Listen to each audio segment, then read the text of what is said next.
Kagaya nito, pangalawang topic ho natin, mga boss. Bracelet sa leeg eh. Oh. Naalala niyo po ba, mga bossing, sinasabi dito sa usapan na ito, mukhang sinasadya lang. Yung ewan ko kung mautog yun, tapos inakay ni Willie Revillame ang dating Pangulong Duterte. Parang gaganon-ganon maglakad, oh. Parang tagilid na pong maglakad ang dating Pangulo kung maglakad, mga kababayan. Dito po sa usapan nila, sinasabi nila at pinagkukwentuhan nila na mukhang yung paglalakad o hirap maglakad ang dating Pangulo, mga bossing, ay sinasadya lang para magpaawa sa mamamayang Pilipino. Yan pong yan na nasa harap ninyo, pakinggan na lang po natin dahil hindi ko sure kung makaka-copyright tayo. Kaya sabay-sabay na lang po natin pakinggan, mga bossing. Llamas Digong nagpapaawa sa bagong viral video. So ano ibig sabihin nito, mga kababayan? Parang sinadya lang nila. Nakuhanan yun, napicturean yun, o na kuhanan ng video, tas ipakita sa taong bayan. Kasi, meron na daw po kasing nag-aabang na ICC. Kaya parang, mga Pilipino, wag na kayong sumigaw na pumasok ang ICC. Tignan nyo na nga ang itsura ng dating Pangulo. Ano ho? Sabi ni Bobby P. Parang si Digong at Sara yata ang mga bangag. Mahilig sa joke-joke, niloloko ang mga Pilipino. O, pakinggan ho natin itong usapan nila, mga kababayan, ha. Kasi ako, una, naawa ako. Sabi ko, tanda na ng dating Pangulo. Ang tanda na ng dating Pangulo, inaakay pa din nila dyan, pilit pa din nilang pinapasama dyan sa mga mautog, dahil wala naman talagang pupunta sa mautog kung wala ang dating Pangulo. Anyway, pakinggan nyo po ito, mga kababayan. Kulang na lang yung bracelet sa leeg eh. No? Kamukha na niya si Gloria Macapagal Arroyo eh, di ba? Tapos nung pinalaya, biglang nawala yung bracelet. So sa makatwid, mga kababayan, ibig ho nilang sabihin dito, nagkukunwari lang yan. Kasi may mga nag-aabang na ICC. Kasi merong mga nagpapatawag sa dating Pangulo para i-hearing siya o para questionin siya, tanungin siya tungkol sa Pogo, tungkol sa West Philippine Sea, tungkol sa EJK. Ang dami, mga kababayan. Kaya ako parang bigla akong naniwala dito na nagpapaawa na lang po sila. Ano ho? Para makaligtas doon sa mga pagpapatawag. Nakakaawa ho talaga. Kaya lang, kung sandamakmak naman po ang kasalanan sa bayan, kailangan pong managot. Di ho ba? Kailangan pong managot. Biglang tinapon na lang bigla sa assistant. Ayaw ko na to. Dahil may parating na warrant.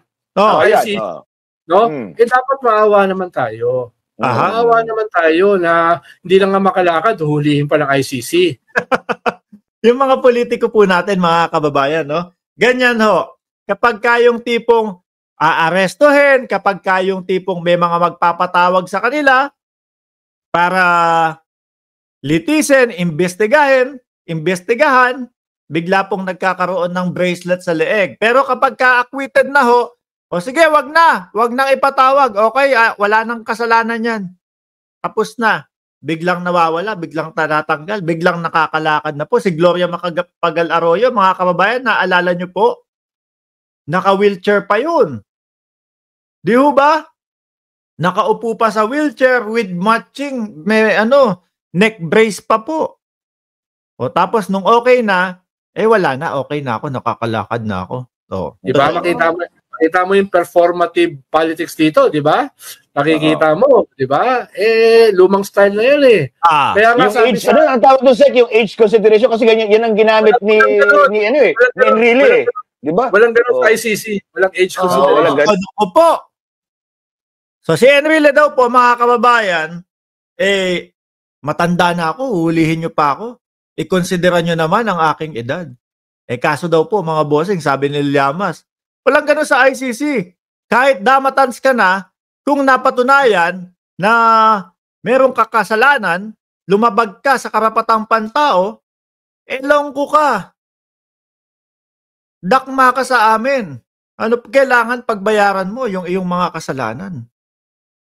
Sabi ni Neil Deluta, style na yan, Sir Mark Ramos, ng mga politiko na sangkot sa anomalya at pag-iimbestiga ng magsakit-sakitan at wheelchair kuno.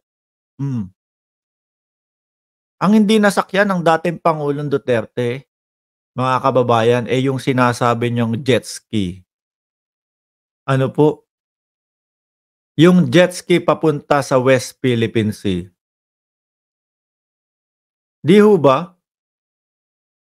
Eto, mukhang sa susunod ho, makikita natin ang dating Pangulo talagang nakaupo na sa wheelchair. Kasi, kagaya niyan, parang, wag natin biglain ang taong bayan na nakaupo na agad ang dating Pangulo sa wheelchair. Unti-untiin natin, ipakita muna natin sa taong bayan na nakakahakbang pa, nakakatayo pa, pero hirap ng maglakad. Para sa mga susunod na exposure ho, upo na sa wheelchair.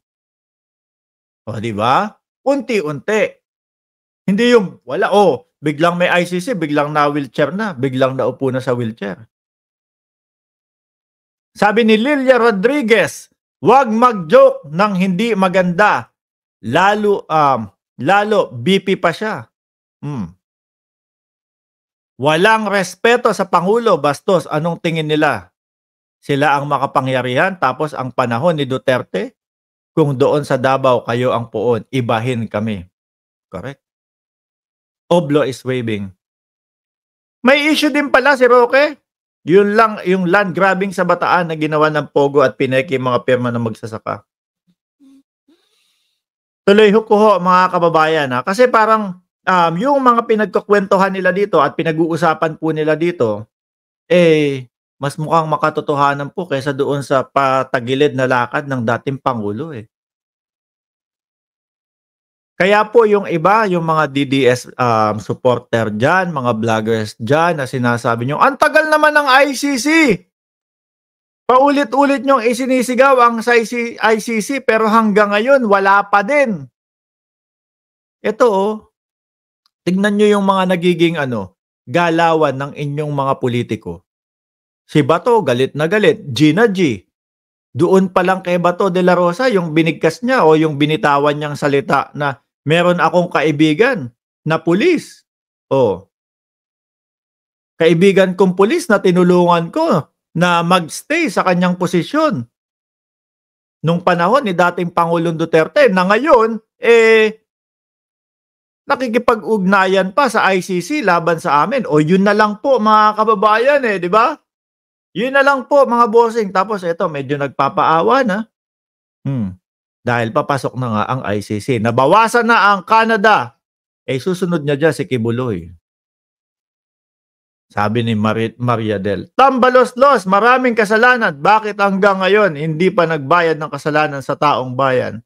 Isa-isahin mo nga yan. Tuloy. Walang ganun. Check that viral video was intentionally released. Ayun. Exactly, Exactly. Yung nag-viral video nga daw po ng dating Pangulong Duterte, mga kababayan, na tatagi-tagilid pong maglakad, sinadya nila,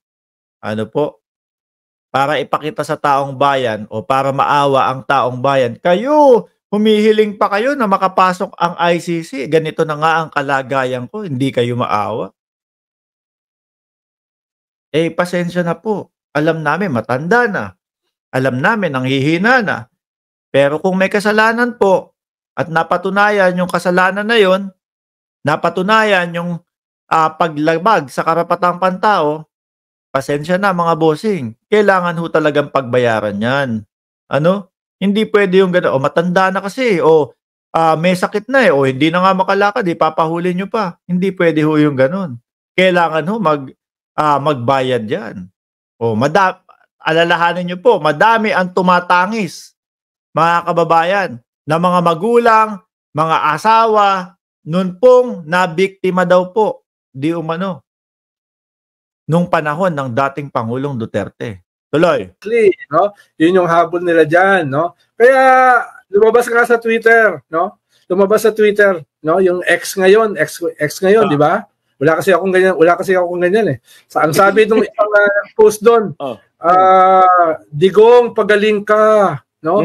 Pagaling ka, no? Dahil kailangan kang gumaling, dahil kailangan ka ng ICC. Kaya pala magpapagaling, mga kababayan. Digong, magpagaling ka. Kailangan mong gumaling dahil kailangan ka pa ng ICC. Yun pala ang dahilan. Kaya ipinapanalangin na gumaling ang dating Pangulo. Pero dito po sa ating channel, mga bossing, no? Kung talagang ganyan na po ang kalagayan ng Pangulo, sana gumaling po. Hindi tayo kagaya ng mga nasa kabilang mga vloggers, mga bossing, nakita si Justice Secretary Remulla, mga kababayan. Ang hiling nila, gusto mategi na po. Biruin nyo ho yun, mga kababayan. Tayo, kahit po hindi na tayo sumusuporta sa kanila, hindi po natin hihilingin na ang dating Pangulo lumala yung kanyang karamdaman. Bagkos, hihiling pa po tayo na sana mas gumaling siya sa lalong madaling panahon. Yung mga taga-kabilang vlogger, mga kababayan, nakita yung picture ni Remulla po, Boying Remulla. Sabi, malapit na to. Ayan, sige. Konti ka na lang. Yung mga ganun po. Biruin nyo, no? Grabe silang humiling. Kamatayan ng isang tao. Mapapansin nyo po talaga ang pagkakaiba nung mga nandoon sa kabila at pagkakaiba ho nung mga nandito ho na sumusuporta sa gobyerno. Hindi po natin hiniling na ang isang tao mategi, matsugi. Dahil po galit tayo.